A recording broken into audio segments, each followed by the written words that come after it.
Salut chers combattants, c'est le Banin de Yingui. J'ai ce soir, n'est-ce pas, un petit direct à faire très rapide parce qu'il y a beaucoup de directs ce soir vu que c'est la veille, n'est-ce pas, de la mascarade.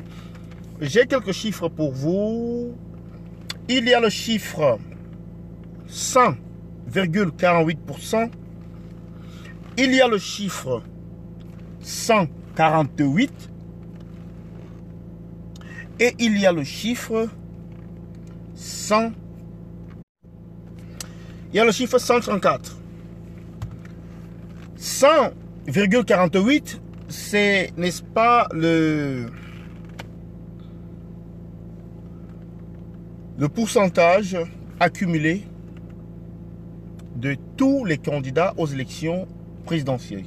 Un pourcentage qui devait normalement donner 100%, mais en Sardinavie, on découvre, n'est-ce pas, de nouvelles formules, de nouveaux chiffres et une nouvelle réalité. On est à 100,48% au lieu de 100%. 148, maintenant, le chiffre 148, c'est le nombre de députés RDPC sortants. Il faut dire là, sans leur parti satellite. Le nombre de députés RDPC sortants, c'est 148. Maintenant, le nombre de députés, la projection sur le nombre de députés qu'obtiendront, n'est-ce pas, les Sardinards, c'est également 148. Autour de là, entre 148 et 150 députés. Alors, ces chiffres-là, ce sont des indicateurs, ce sont, n'est-ce pas, des indicateurs clés sur ce qui se joue demain. C'est dire que demain, pour ceux qui iront voter,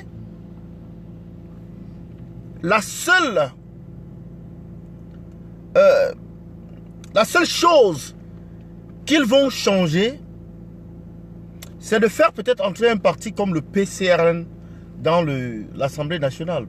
La seule chose qui va être modifiée dans, n'est-ce pas, la structure de ce Parlement ou la configuration de ce Parlement, c'est qu'il y aura un nouveau joueur qu'on appelle le PCRN. Le Parti camerounais pour la réconciliation nationale. Celui des Cabri. C'est la seule nouveauté qu'on aura dans cette élection de demain. Sinon, le reste, c'est statu quo. Parce que le SDF va avoir moins de députés.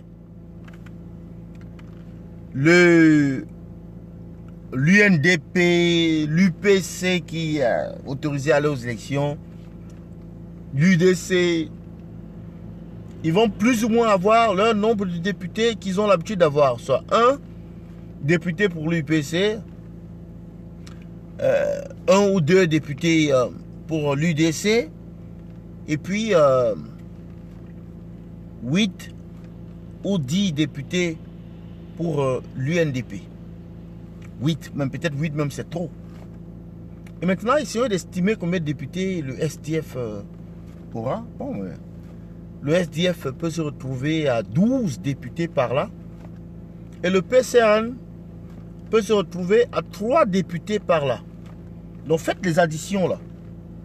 3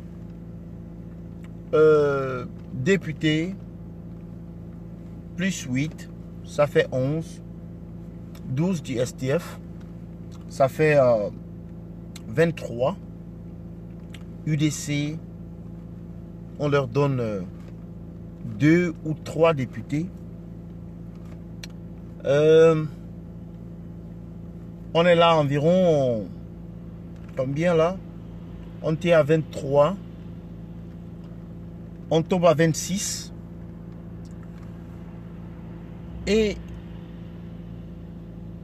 26 députés, disons, même donnons même gracieusement 30 députés à l'opposition, ce que je trouve un peu difficile. Cette opposition-là, soi-disant opposition, 30 députés. Donc le RDP se retrouve avec 150 députés, comme j'ai dit au départ. Qu'est-ce que ça change dans la vie du Camerounais? De remplacer une bande de fainéants par une autre bande de fainéants. qu'est-ce que ça change dans la vie des Camerounais? Sinon, quelques têtes peuvent changer dans l'équipe sardinade. Mais ça ne veut pas dire que grand chose va changer, puisque le système reste le même. C'est M. Biya qui décide de l'agenda. C'est M. Biya qui, n'est-ce pas, décide de quelle loi on doit passer à l'Assemblée nationale. C'est M. Biya qui les valide. Les députés ne sont que là pour ratifier. À quoi ça sert donc ce théâtre? À quoi ça sert donc cette mascarade? À quoi ça sert donc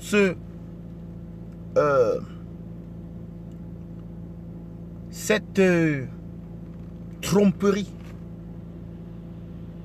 Il est clair qu'on ne doit pas aller voter parce que les résultats sont déjà connus à l'avance. Et d'ailleurs, on doit s'inquiéter du fait qu'il y a des partis qui s'appellent partis d'opposition qui vont voter, qui appellent les gens à aller voter, alors que ces partis-là savent bien qu'il n'y a que 46 sièges pour eux à pouvoir. 46 sièges à pouvoir sur 180.